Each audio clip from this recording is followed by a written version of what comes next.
My style is impetuous, my defense is impregnable, and I'm just ferocious. I want your heart, I want to eat his children.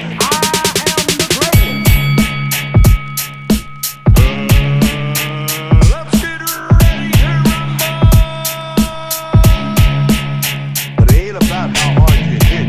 It's about how hard you can get hit and keep moving forward. How much you can take and keep moving forward. That's how winning is done.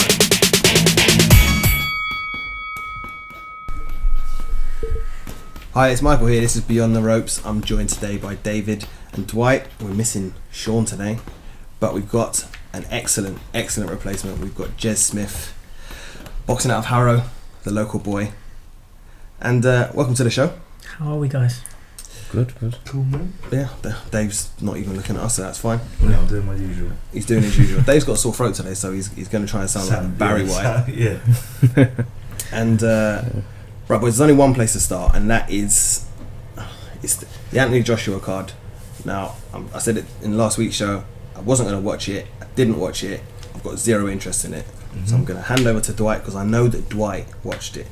I only watched it because I had nothing else to do, basically. So, did you pay for it? Go on, bait yourself up. Pay for it. This for the first time ever. I actually streamed it. Oh, you streamed it? I did not pay for it. And Title.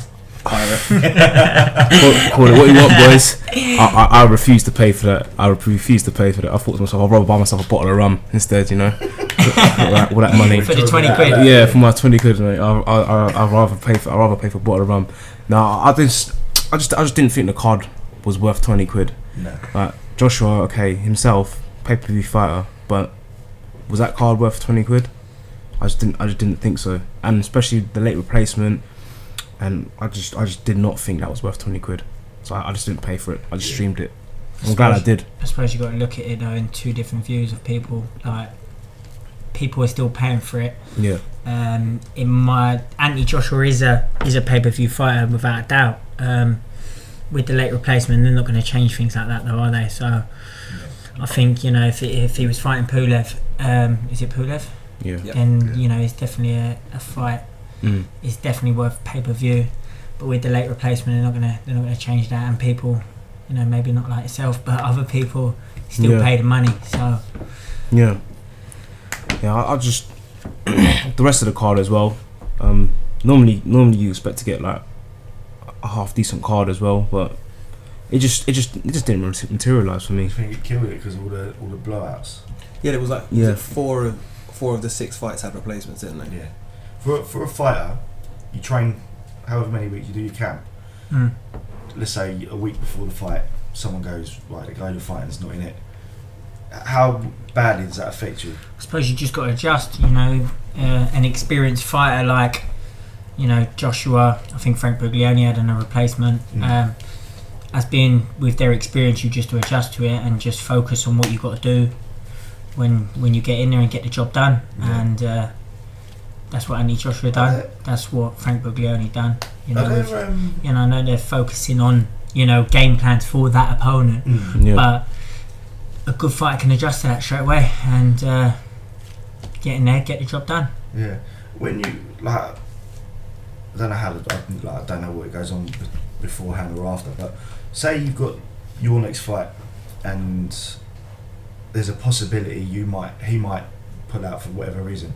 Are there do you know maybe 2 or 3 other options beforehand, or is it literally just a surprise? No, not that. Yeah, I've never been in that position. Well, once before I was meant to fight someone and then it got changed a few days before, but no, they don't really give you a heads up of who it's going to be. Yeah. But with that sort of level where they're at, them sort of fighters, you know, at British level and European and world level, I'm guessing they'd have people ready. It wouldn't just be like, oh, there. Yeah, they said for this one they had Takam on standby. Yeah, I think they had names on standby. They would do it at that sort of level because they got to be fit as well at the level where I'm at the moment. You know, even when you're just having build-up fights towards before you get titles, then they'll just throw anyone in there. Fair enough.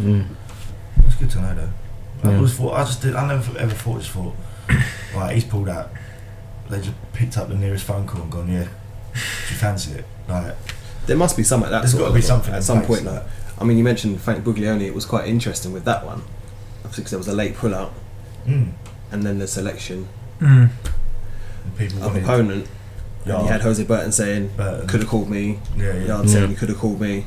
Well, obviously, it's not that easy. Obviously, they've all got different promoters and Yeah, different of course. deals set up. But do you think the fighters have much choice in that, or do you think at that stage where it's a little while before, it's just like, right, Is it I don't know. I we've got to suppose get the you done. matchmaker would talk to the fighter's manager and see what option for them. I suppose. I don't know. I couldn't tell you. Depends on who's I wouldn't available know. as well, don't Yeah. it? Yeah, So- of course. And if there's And if going they've up got, to- if the other people got up and coming fights themselves, so Yeah. do you know what I mean? yeah, Yeah. 'cause I suppose you're gonna have to pay off the guy that you're supposed to be fighting. And all, yeah, I wouldn't know. Okay, so for the boys that did see it, then Anthony Joshua, did he look convincing? I don't think he did. it just looked like another Anthony Joshua fight where he fights a geezer that he's better than. You know, it was never going to be a 50-50 fight. I know boxing's one punch and it changes the game, but watching it, I was just watching it. He's just going through the motions. He already knew from like the first time he took Takan's punch, nothing's going to worry me there. I did think that Joshua was pretty. I think he was pretty predictable in that fight, though. I mean, because Takam, What he was going to throw. yeah, and he was throwing the same combinations, and I don't know. It's like it didn't have the same effect as it normally does on other opponents. I think he adjusted Waldo to after that. Was it the second round when he broke his nose? Yeah, I think yeah. you got to hand it to Anthony Joshua. Definitely. He definitely, from breaking your nose, he probably, I don't know what would have been going through his mind, but Yeah. he kept it controlled. Yeah. He didn't panic about it, and he got the job done. Yeah. For me, I don't know if it should have been stopped when it did. I don't think it should have. Looked a bit easy, didn't it? Yeah, I don't think. I think the is it what's his name, Takam? Takam, yeah. I think he deserved to see the 12 rounds. He definitely did. Yeah. He definitely did. But the referee is the closest man to it, so Yeah. you got to sometimes stick by his decision. Yeah, he was taking a lot of shots, He was taking a lot of shots, but I personally don't think that it should have been stopped. I at don't all. think he was ever No. completely gone. No. But like I said, Andy Joshua adjusted well to having a broken nose, Yeah. and then doing what any experienced fighter does, and got the job done. I think he learned a lot more from this fight than he did all those other first round, second round blowouts as well. Like he was in another fight where he had to think a bit more about what he's doing. Obviously, with the broken nose, he couldn't just walk in there, knock the guy out, early shower sort of thing. He had to sort of dig deep, and he did look tired towards the end.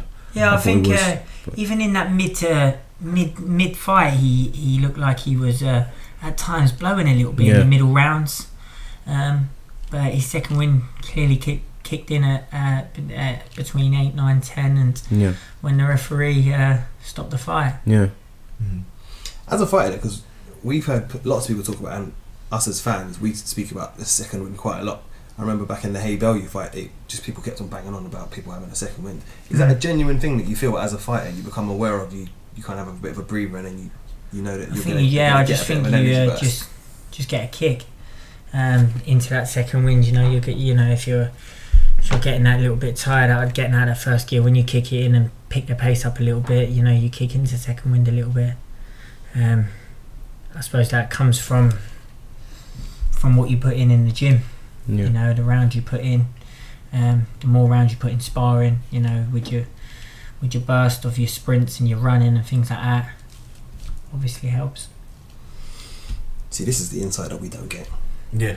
We always just sit here and we talk a lot of nonsense about what we see. We just guess it's all about I wonder if they do that. If they do that, when you got someone like yourself here, you can actually ask the question, right?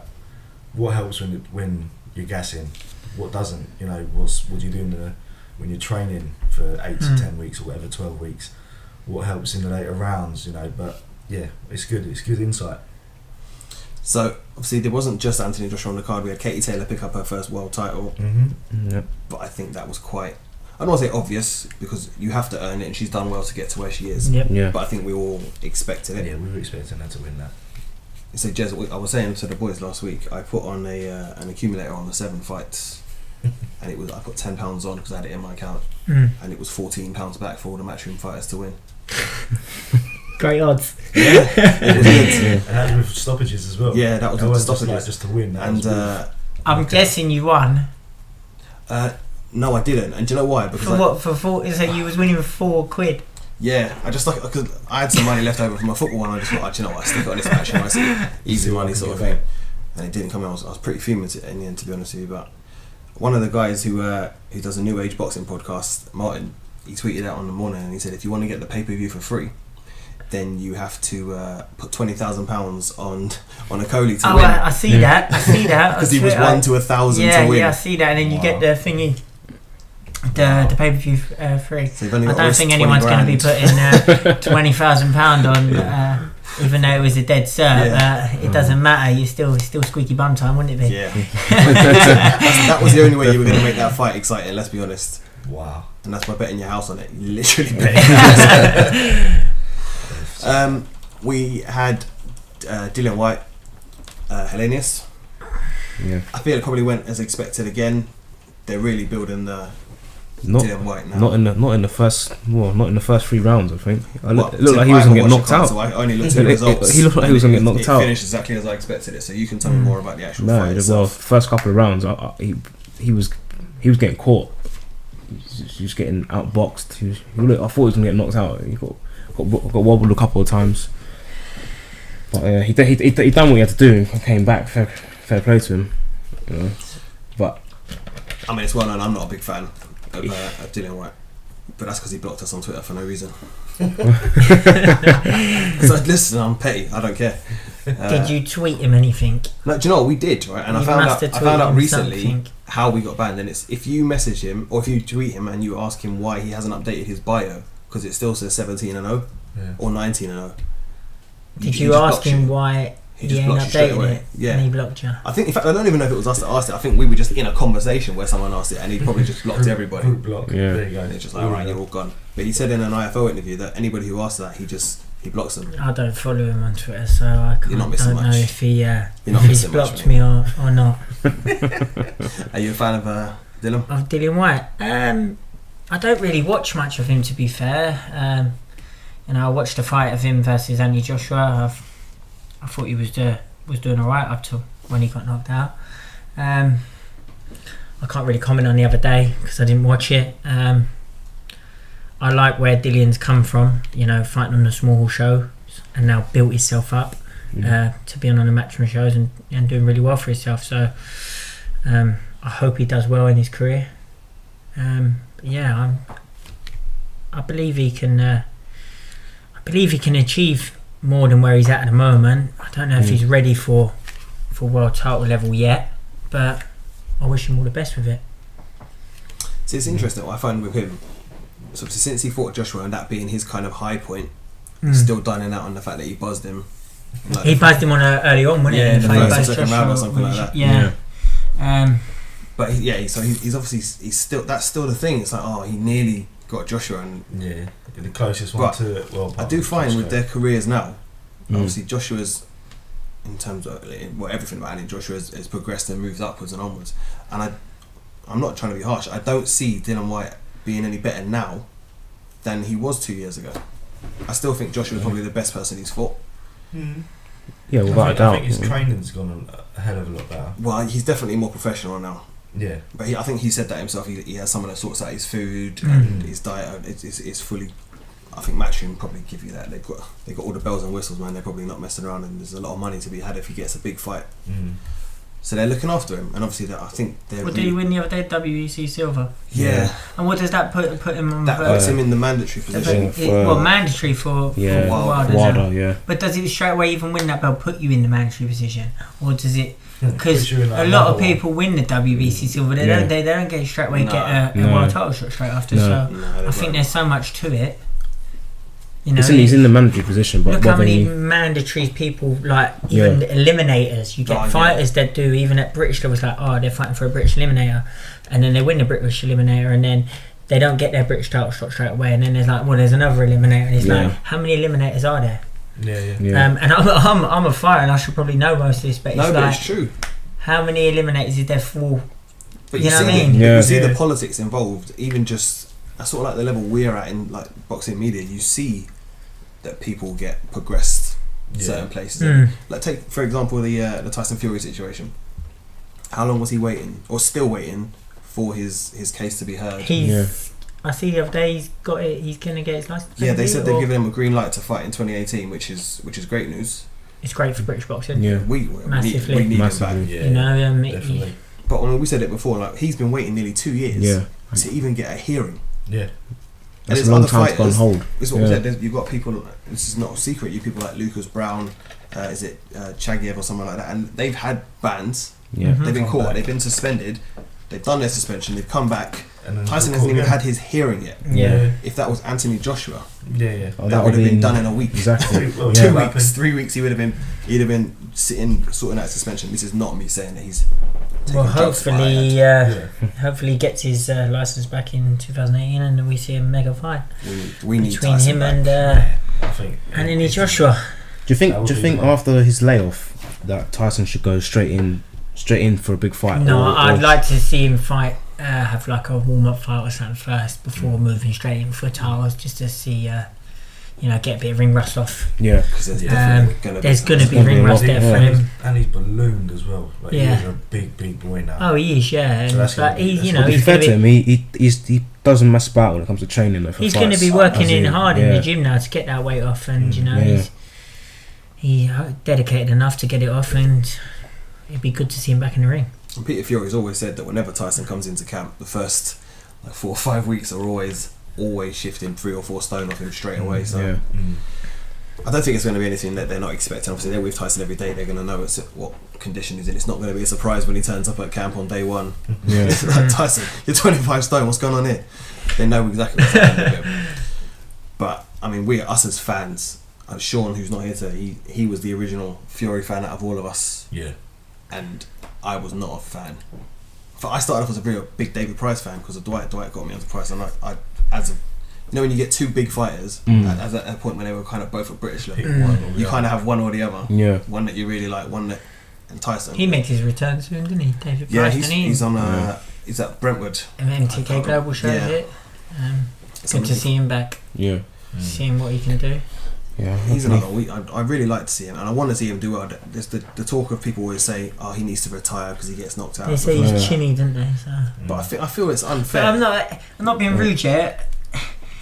Every heavyweight, then you might as well say is chinny, because if you're at that sort of level where they're at, heavyweights, if you're hitting people in the button and you can punch, you're knocking them out. Yeah. So you can't say, you might as well say every heavyweight's chinny then. I think it's unfair to say that about him, to be fair. I Completely think agree. it is unfair to say that Do you because think? every other fighter that gets knocked out, they don't say they're chinny. Yeah. At a heavyweight level, and if you're at a higher level, you should be putting people to sleep. Yeah. That's it. Do you think that? Do you think that's a problem? It's a problem with his defense. Or he's just probably a bit easier to hit, or Well, yeah, I it's clearly got think something. it's I think it is. Yeah, but it could have something to do when I with watch it. him, I just think he's so big. Mm. He's wider than any of the other heavyweights, and he's such a unit that you just think there's no way he's got little legs for such a big lad. He's got little legs. He can't be holding that frame. Boxing, obviously he's going to get tired regardless. Everyone's going to get tired when they're throwing punches constantly. But for me, I just think he just gets to a certain level, and he just gets so tired that it's a lot easier and it's a lot weaker.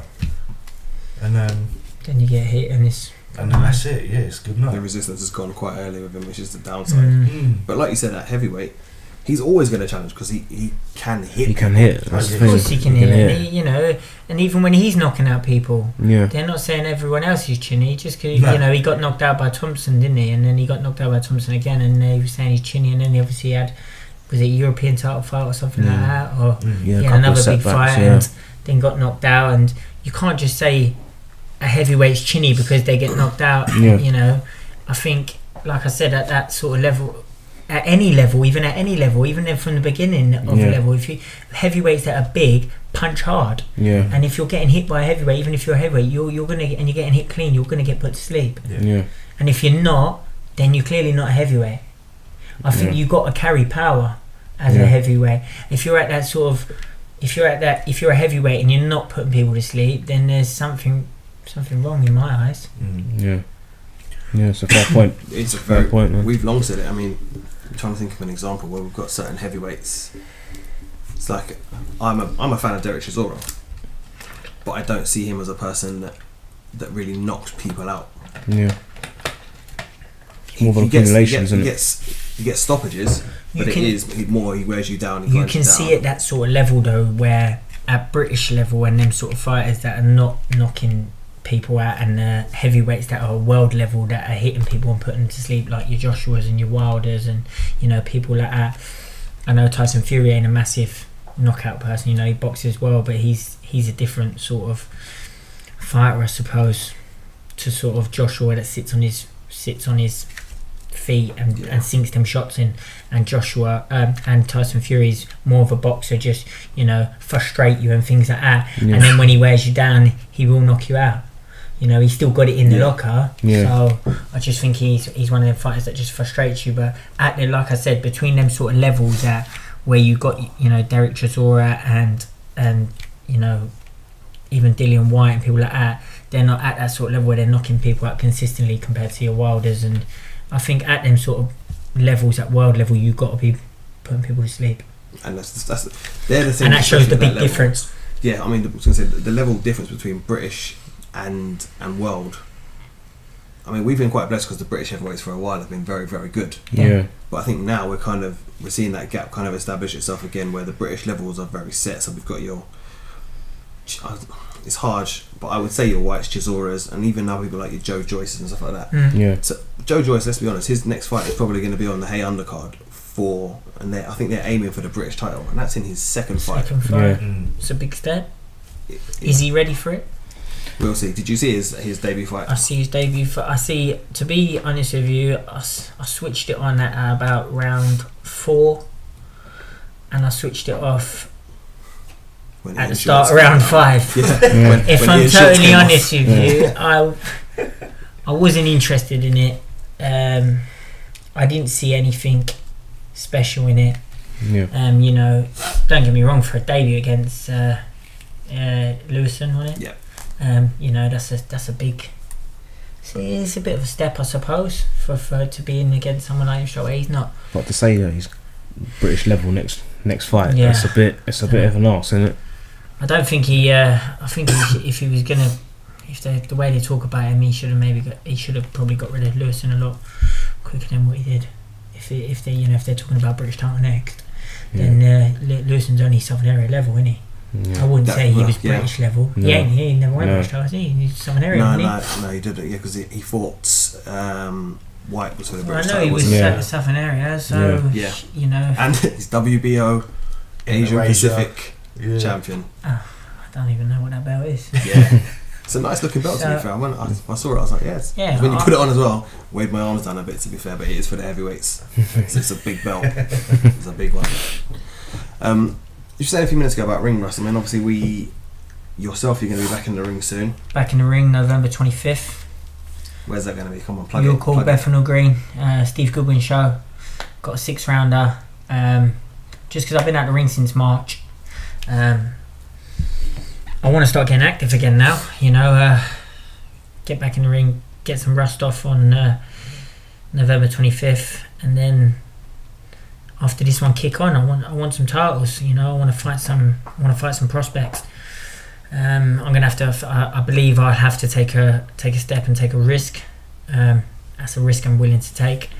And yeah, I'm ready to see what's planned for me after this one.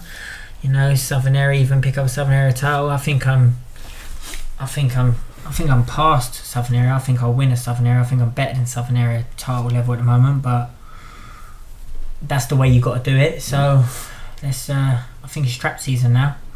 I want to pick up some belts. I want to fight some prospects, and I think we should all be fighting each other instead of always fighting journeymen. So, if any light welterweights or welterweight prospects are listening, let's get it on. Not to put you on the spot, if you could choose one prospect for a nice big fight right now. Conor Benn. That's the fight. I was hoping he was going to say that. That is the fight. That fight, you know, he's undefeated. He hasn't, you know, I know he boxed a couple of undefeated fights with 4-0, but them fighters that he's fighting who was like 4-0, 5-0, you know, they're just ticket sellers who, you know, like even like myself right now, like I know I'm selling tickets and that, but they've been given like opponents that probably some journeyman that could beat them, but because they do a good ticket, you know, that's what's keeping their undefeated records. And then when he steps in against someone who's like Conor Benn, you know, I thought he looked, you know, I wasn't that at the start of his career, I wasn't too keen on how he was, but then, you know, I think he is improving as a fighter. I think in his last fight he looked very, very, very good. I thought he looked at times, you know, he was a bit more calmer. He didn't rush his shots, but I think styles make fights, and I believe my style would beat him, and that's a fight I would love to have. I don't think it would happen because, you know, he's with Matchroom, and I think they're just feeding him shit at the moment. So I think you're spot on. His next fight's in it's in America, isn't it? It's in America. He's getting all the limelight. He's going to get the limelight, but I'd like to see when he does step up against an unbeaten fighter that can fight, and that will not just, you know, will come and give it to him as well, and, you know, who can box, who's got an ability, you know, who's not just gonna roll over, or, you know, then you'll see where he's at. Even if it's not me, put him in against someone that's a bit more lively, and, you know, we'll see where he's at. But like I said, I've got a job to do November 25th. Get that off, then after that, strap season, belts. I'm coming for him. Wicked. I love it when people tell us that they give us a name of someone they kind of want to fight, and they give us a direction of what they want to do. Yeah. And it's so good. Sometimes we speak to people and they just like, I don't want to say anybody's name. Nah. And it's like, fine, you don't want to call people out. I'm not saying being disrespectful, but I've got a job to do first though, so I need to focus on that. Yeah. And see where things go after that. Have you got your opponent sorted for that yet, or is it? No, I don't think. I don't know. To be fair, I haven't. I'm just concentrating on my training at the moment. I'm still, you know, it's just under 4 weeks out. Yeah. I'm focusing on. I've got good sparring coming in. I'm training well. Weight's coming off right. I'm eating clean. I'm living the life. I'm just ready to get in the ring and do a job on November 25th. And if anyone wants tickets, get in contact with me either on Twitter, Facebook, or Like I said, plug away, man. Yeah. Plug away. I'm hoping we'll be there. Hint. We'll come at you for some tickets. Yeah, that's it. We've all got to ask our wives if we're allowed to go out first. Yeah. But we'll be there. There's a lot of boxing November and December that we're all kind of penciled in for already. Be like, one, can I go to this one? It's like, are you joking, mate? You're taking the piss, Michael. Like, yeah. Yeah, right, yeah. Yeah, I am, but I need to go now. Yeah. So I mean, if they said like kind of strap season for yourself, I mean, Conor Benn said before after his last fight that he doesn't even feel he's ready for a Southern Area title sort of. Yeah, I heard that. I heard he still wants to. He said something about he's still progressing, still learning and things like that. Well, if that's where he is, then that's where he is. Then I'll see you when I see you. Well, that's it. Well, because I'm moving on now. Yeah. Put yourself in a position where you can be the person that he's. I think they're doing well. They will do well with him. You know, if they steer him in the right direction, and I believe they are. He's improving definitely each fight, and that's what they want. So he's just learning his trade a little bit more, and you know, I've been pro now a couple of years, so I want to kick on now. Yeah, I want to kick on. It's not. I don't want to rush, but I want something to you know dig my teeth into and think, I'm ready for this one. You want something to really aim at. That's what I want. Even like I said, even if it's Southern Area first or something like that. Yeah, that's the plan for me. So who would be the person that sorts it out? So you have your trainer, Robbie Lloyd Taylor, and then you have your manager, who's Adam Booth. Yep. Is it like a group discussion, group decision? Well, you know, Robbie will speak to Adam and tell him how I am, and you know what we want next and things like that, and then you know it's down to Adam as the manager to get that sorted for me. Go off and negotiate it. You know, speak to promoters and see who wants to put it on their show, and Hopefully be doing work with Steve Goodwin now, so hopefully he can get that for me, have a Southern Area title or something like that, and see where it goes from there. Well, Goodwin's really good for that. He says it all the time that he produces. Yeah, I think he's doing really. Title fights. Yeah, he does, especially with that. I think at the Southern Area and the English title sort of level, he does a lot of shows with them belts. So if he can produce it for me, and I'll be more than happy to find his shows. I mean, it's really good with Goodwin as well, because he's obviously very, I don't want to say intertwined, but he works with a lot of different promoters as well. Like he provides the fighters for the Haymaker undercards, a lot of the Warren undercards. So he's always got cards up. I don't think there's many weekends that go by when you're not seeing a Goodwin show somewhere or other. Or one of his fighters. Yeah, well, you definitely see it. Like when we went to the Haymaker show, I think pretty much the entire undercard was provided by Steve Goodwin, which was insane, because it was about 7 or 8 fighters before the televised people. And in fairness, like I said, a lot of the guys I hadn't heard of, but it was a big platform for them. It was obviously quite a big crowd on a big card. Let's be honest. I mean, where was the card? It was at the Indigo O2. Where's that? So it's in the O2, but it's because when I see it on the telly, I was like, that's not the O2. No, so it's in the O2. Someone said O2, and I was just like, they don't look like it. No, but it's the Indigo. It's essentially like a nightclub. It's got a big I stage. thought so, because they had like banisters and that as well, didn't they? Yeah, it was a very strange setup. We spoke about it last week. So it's just like that, isn't it? You got the stage at the front where the ring was, and then like a cinema style. Yeah, front to back of just rows of seats, and then a bar right at the back. And then there was the balcony bit at the top. And like I said to the guys, those were the cheap seats, and they were the best seats in the house. Yeah. So if you ever get to go to the Indigo to watch a boxing, it's like that in the York Hall as well. It's like that in the York Hall as well. When you're on the balcony, I think they're great seats. I do. You know, when people say sometimes about, even when I sell tickets for York Hall, and have people like, how much are ringside and things like that, and I'm just like, you know, ringside 65 and VIP's 100.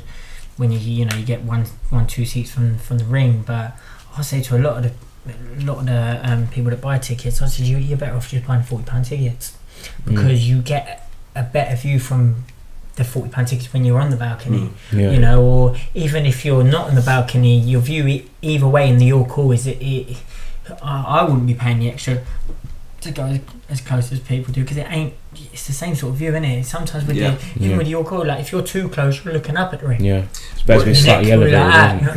Well, that's what we said about the Haymaker one. So I was in the media seats, so they were really close to the front, but we were lower than the ring. So we were looking up at the fighters, so you can only see them kind of from the waist up, which was probably a good thing, to be honest with you, on that night. But yeah, York Hall on the balcony, they are definitely. I much prefer those. They always look good when they do the pan. When they pan out. Yeah. You've got one geezer. He's just sitting there. He's leaning over. I'm pretty sure he's just tapping the geezer on the head. That's how close it looks. You think, fucking hell. Oh. So something I wanted to ask about actually is quite an interesting thing that I think we've spoken about before. So obviously a lot of fans don't really understand or have the knowledge of how, you know, ticket sales work at smaller hall shows. Obviously the fighters, they go out and they generate a lot of the sales themselves. How does that work? Do you get like a set amount, so they'll be like, right, here's X amount of tickets, this is for you, or is it just you take numbers? No, I think you've got to do. I don't really get involved in my tickets. I'm quite lucky that my dad does it for me, and he does a good job with them. But I think it's you get a set of.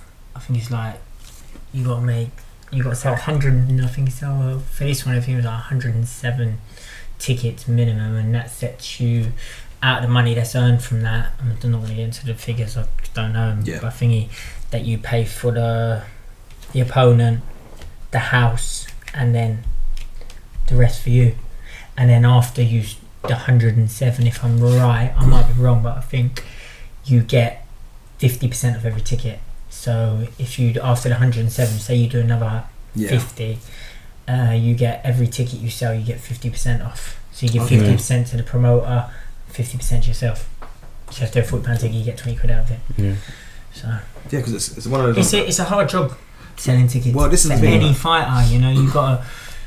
If you haven't got, it's with boxing being on a ticket deal as well. Like, if you haven't got sponsors and people like that that's helping you, like a lot of these like fighters that are not on these big shows has to sell tickets there. You know, it's not a full-time job for them. They have to work as well. Yeah. You know, because of what you earn off of selling that ticket. Unless you can sell 400 tickets, 500 tickets every time you fight, and you're fighting every 7-8 weeks. But That's a hard lot. enough selling. lot. It's hard enough selling, 150, 200 tickets. So Yeah. even then, some people you just try and do the 107, and so you don't. It's a lot of stress for people. And you expect people to come every time you fight, and I mean, it's keeping everyone keen as well, isn't it? Yeah, because that's the thing. If you're fighting every 7 weeks, 8 and if weeks, you're fighting journeyman just all the time, so then people are just like, they see the same thing. I'm quite lucky. I got good support, and I got a lot of people that that want to see me do well, and they don't mind putting their hand in their pocket and paying for them tickets, even though I have some people that buy tickets and don't even come. But they're supporting. But they come and support me. Yeah. So it is hard for fighters that can't get the people to go all the time. Like you said, it's a shame, really. It must be a stress, though, like you said, that. And it must be difficult for fighters. Obviously, you're trying to get through a camp. Yeah, because you're working. You still got that you're training, pressure to be doing all that. And then as well. you've got to fit in your foods around it. You're running and things like that. It's hard for fighters to earn. They're not earning bundles of dough until they get that break. Yeah, I've spoken to you about this before, and it's like the perception on the outside is obviously everyone sees the Joshua shows. They see the big glitzy crowds, the big. If you can get on them. And it's great, but obviously there's so much boxing below that level that people just aren't exposed to, and they don't see the amount of hard work that goes into it. Yeah. How many fighters will start and like Anthony Joshua want to go straight into that level? Maybe like 1 in 1,000. Yeah. There's so many boxers. I mean, I wouldn't even be embarrassed to say it. We discovered you kind of by accident when we went to the Harrow Leisure Centre card, and you had that absolute. I said it as a fight of the year with was it McCauley McGowan? McGowan, yeah. That was good. That was a good fight. We were sitting there. It was the undercard. I was like, I wasn't expecting massive amounts. It was in Harrow Leisure Centre. We were just sitting there.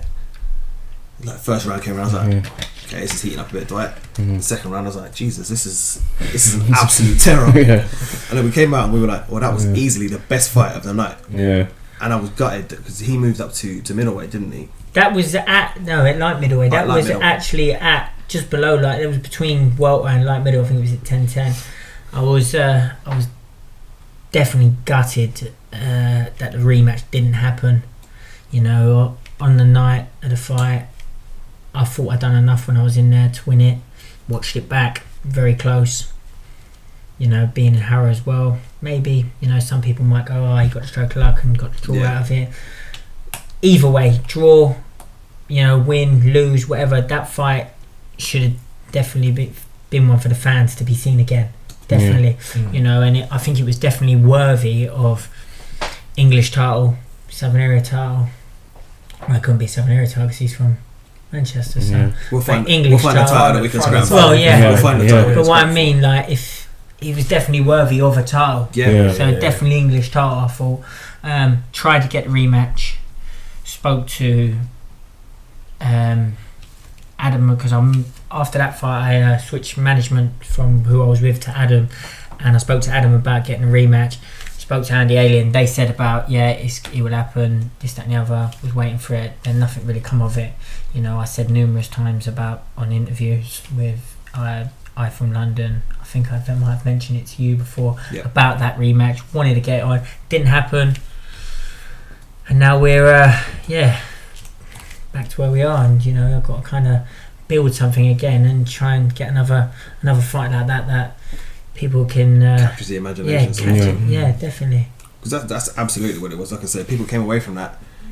And I never heard of McCauley McGowan. Obviously, he's not a fighter that's like we're going to see in small shows necessarily around here. And again, he was a fighter that after that. Right, add him on Twitter. We'll start following him. And this is how we discover these fighters, just when they have these great fights. Like you said, when you turn up and you have these fights with journeymen all the time, But these are the fights that the fans want to see. They want to see people putting their unbeaten record. Like he was 10-0, I was 7-0 on the line over 8 rounds, and pure war it was. And the fans are like, they're getting their money's worth on these small shows. They produce, they do produce like good fights that don't get recognised. Well, we've said this before. The small holes are where the best fights, the majority of the best fights happen because they're more often than not they are 50-50 Because fights. like with some of these, Because you've got to give the fans their money's worth. If like you said, it's you're telling people to come and spend their hard-earned money to watch a lot of fighters generally that people might not necessarily know because they would have bought their tickets from a particular person. Yeah, well, you look at when you go to the Joshua fights, when you go out, some of these guys they don't even watch half the undercard. They'll go off, do whatever they're doing, stand in the bar, chat to their mates, do whatever. Come out, watch one fight, go home, spend 120 quid, whatever. You go to one of your nights, one of the smaller hall nights, you can watch 5, 6, 7 good fights. Yeah. Spend half the money. Yeah. Be 10 times closer, and actually go home talking about 6 or 7 blokes that you think, right, he was good. Yeah. Start following. This is the reason we've got to watch. This is going to be big. Like that's for me. That's 10 times better than going travelling. 2 hours for us or an hour for us? Watch one fight and then fuck off home. There's a lot more exposure as well, though. There's a lot more exposure now for boxing. I think it's grown a lot more with the different platforms you've got to watch as well. David Hayes doing his own thing, Box Nation as well. Sky, you're not just waiting ITV, on not just Sky, YouTube exactly. So hopefully a lot more of these shows will be shown. That would be wicked if you see, like, imagine that Harrow Leisure Centre gets a couple of cameras in there as well. Well, it was when we went to that Harrow Leisure Centre card where Jez was on it. That was on Box Nation that day. Yeah. And that was because what's his name? Singh was in. No, was it Sanjeev Sahota was on that, and it was Liam Walsh. In his world title eliminator. IBF eliminator. And it was insane. Like I said, it wasn't too busy. No, it was a good crowd. Obviously, I've said this before on the show that when you get the smaller hall shows, obviously you've got ticket sellers in there.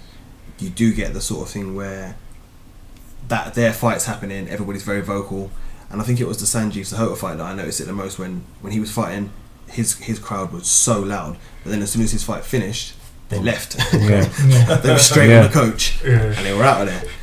And I remember me and Dwight we were left at the end for like the last 2 or 3 fights, and we went and sat pretty much in the front row. And it was really, probably the best seat we'd ever had at the boxing at the time.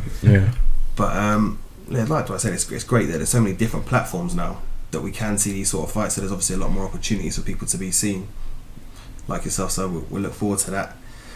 Speaking of different platforms, but back to the original Sky conversation, we've got the Monaco card this weekend.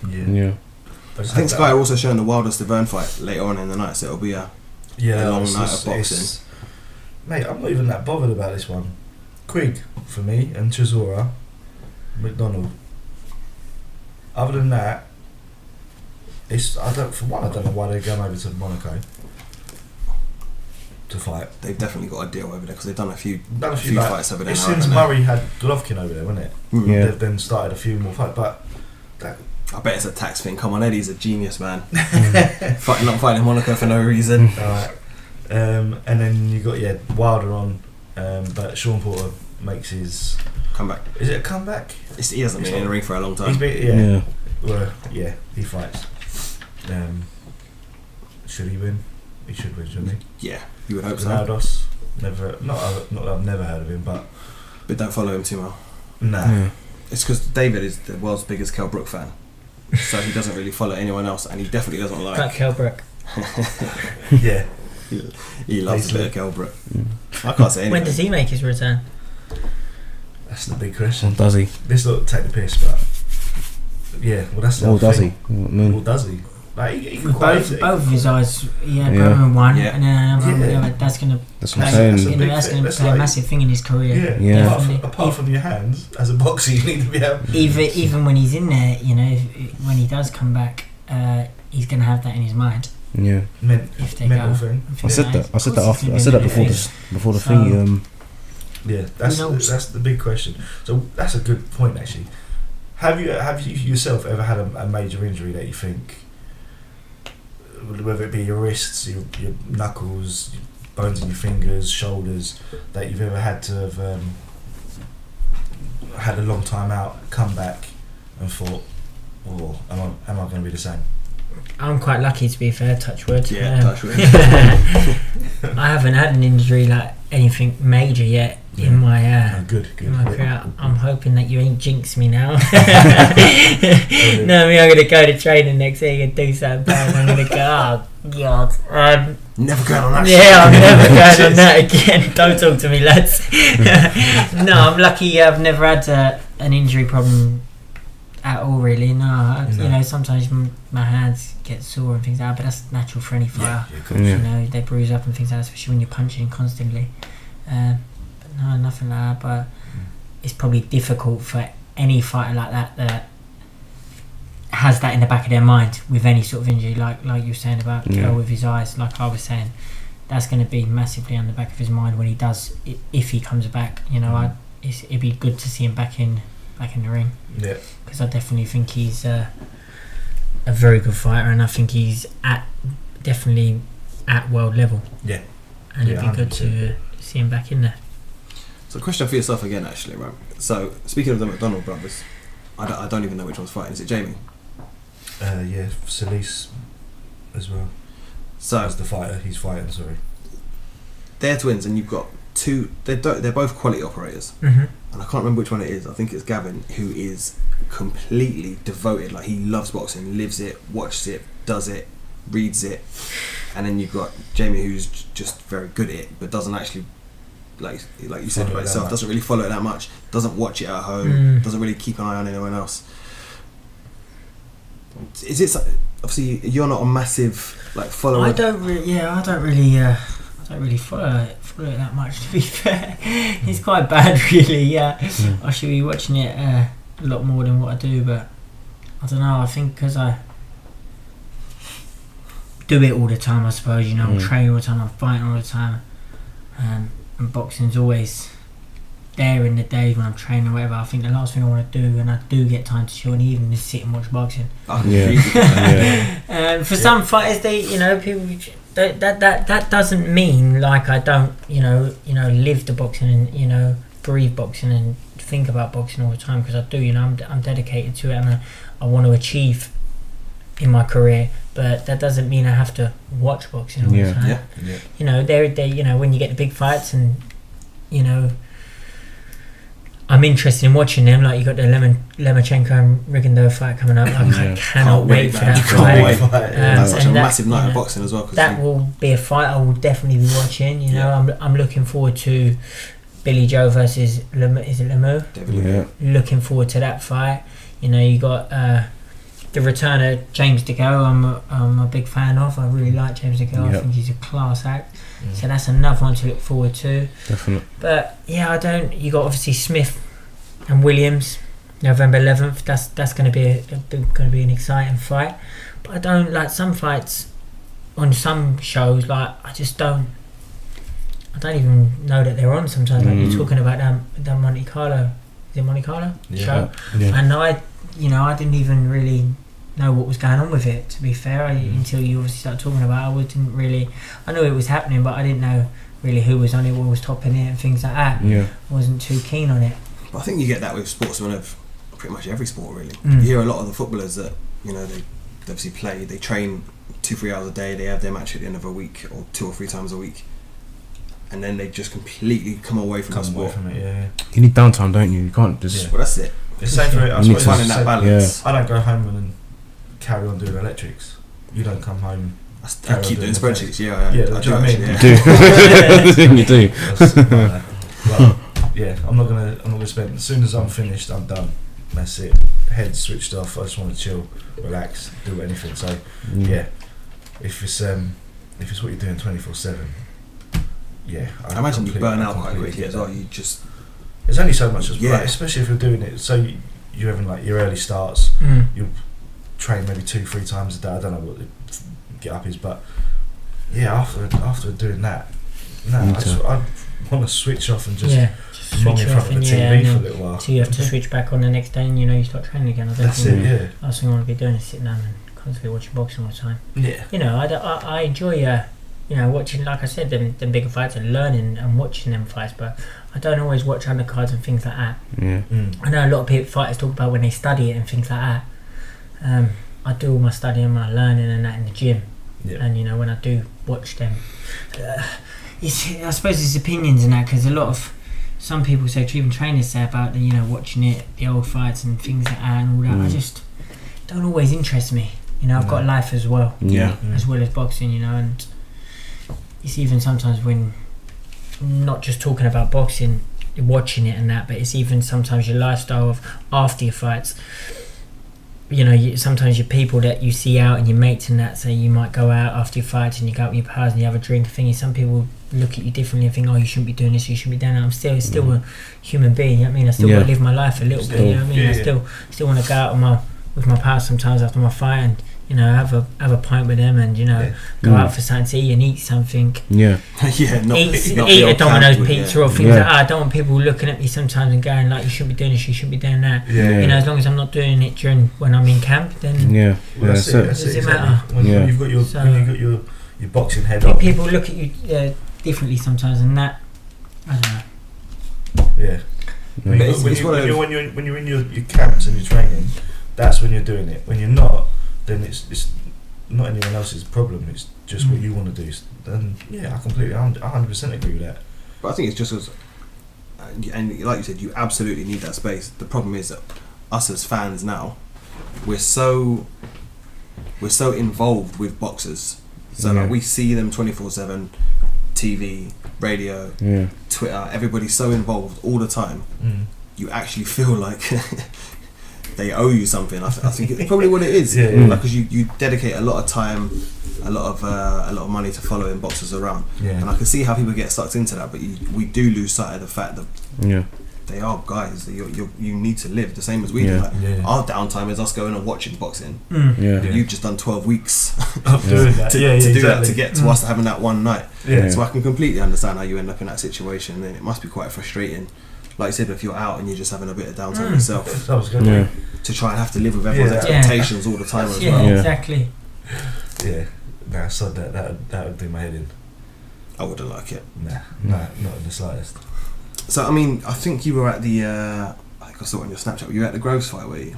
Yeah, I went to the Groves and Cox fight. I didn't go for the undercard, nothing like that. I had other things in the day I had to do, but we ended up getting there for the main event. What was good. Why it lasted. I thought Cox was doing really good up to when he got caught with that cracking body shot. I think that was a lot of practice in the gym. They knew that shot, and that was a cracking shot. Yeah, it was. I missed it actually when I was live there. The actual body shot. We all did. We all were all watching the fight. I was watching the fight in the crowds, and I went to get my phone. I get this on Snapchat, and then I looked to the left, and he's on the floor, and I went there with my missus, and I obviously the fight was quite close to us, so I pulled her away from it, and I was kind of like, my head was a bit like, couldn't know what to look at, and the next minute it was stopped. I didn't even wait for them to announce the winner. I just buggered off. So literally I got there for the main event, paid £20 to park, what I was gutted about, and then was in there 5 minutes. Missed it. Missed the knockout, lost 20 quid on bargain, and then that was it. So do you like to get to much boxing? Do I like to get to much boxing? I suppose that's more of a night out itself. Yeah, I don't mind. Like I said, the fights that I am interested in, and I do like going. I like going to them, but I'm not. I don't mind going to the actual shows. I just don't always like watching on telly. Yeah, no, I get that. But we've said it before. Going to boxing is a very different experience to watching it on TV. Especially when you haven't got Sky talking shit. Biased opinions. Being biased slightly to their own fighters. Yeah, that's a fuck. But whatever. Alright, well boys, we've got about 5 minutes left. We're just going to throw some questions at you quickly then. Go on in. So, what do you think of... first of all, who's your favourite? Like, who's your favourite British fighter, would you say? British fighter. So obviously you've been in the gym with some of the best ones around. Favourite British fighter. At what sort of level? Prospect level or any? Yeah, I'd or say world level. Yeah, any like. Are we going present or I'm thinking present, like people Present. that are around now. I think so, like you know, Josh Taylors or your Right, gotcha. them sort of people. mine would probably be Josh Kelly at the moment. I think he's Josh Kelly. and I'm not being like biased because he's a teammate, but I think he's a class act. He's a cracking fella as well, and I just think his skills are just different class. I really want to watch ask him you in the about gym and that, and he's just a league above, and I think he will go all the way. Definitely, I think he's a class act. He looked Very good good, on the weekend. very good, Well, he's with the top and he's trainers, impressive. isn't he?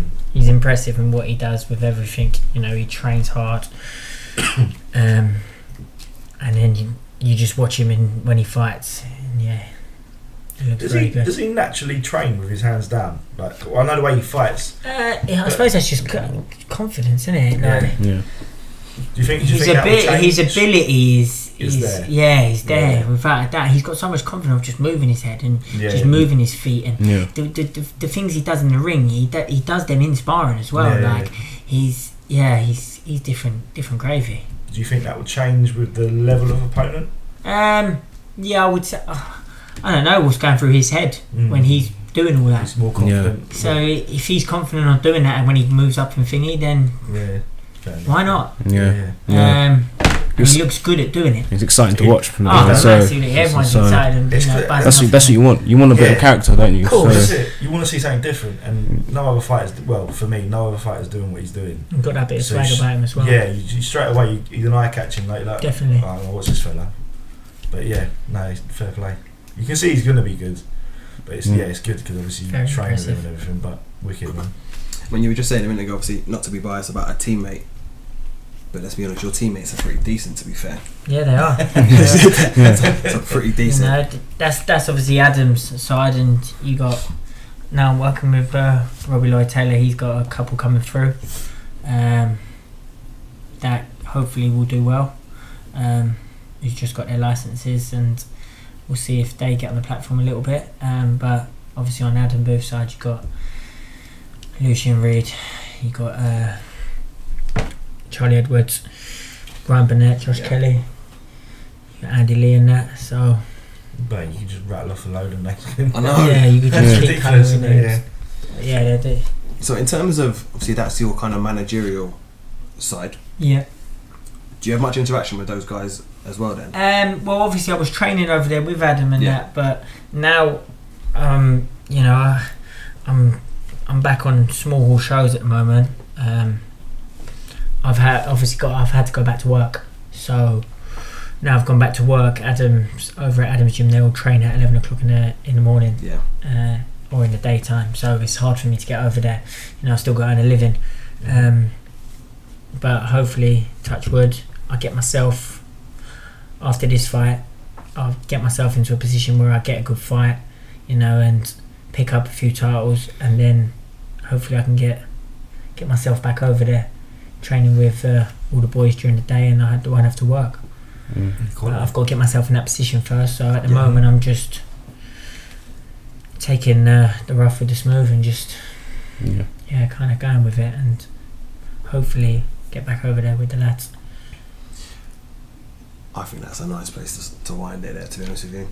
Wicked. I think that's it's such it, and it's not in patronising. It's so good to hear people that speak like that, because obviously, like you said before, it's not easy. Obviously, having to have a job, do all your training, all the stuff that goes along with that. You know, all the ticket sales and stuff like that, as a whole package. So it's commendable. It's an eye opener. Yeah, it's an eye opener. Like I said, a lot of people watch a lot of boxing and don't know, even realise the little bits that go into it. No, that's wicked. So it's good that we can obviously speak to yourself, and we can get that sort of knowledge out to people as well. Maybe encourage people when the fighters are selling tickets a bit more as well, and be like, do you know what, actually maybe I will take up a couple of tickets because I know that it helps, it makes a difference.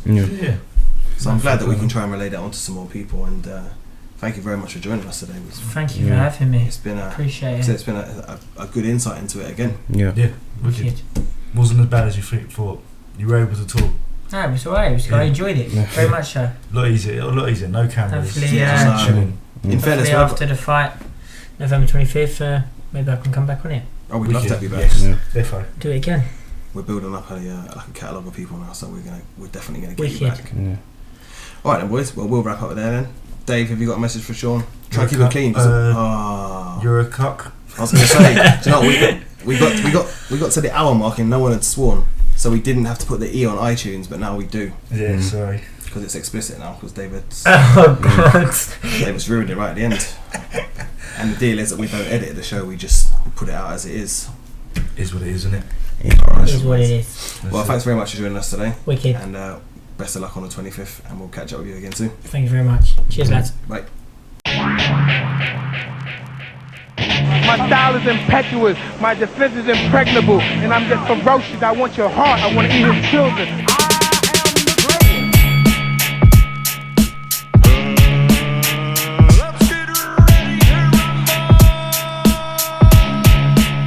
But it ain't about how hard you hit. It's about how hard you can get hit and keep moving forward. How much you can take and keep moving forward. That's how winning is done.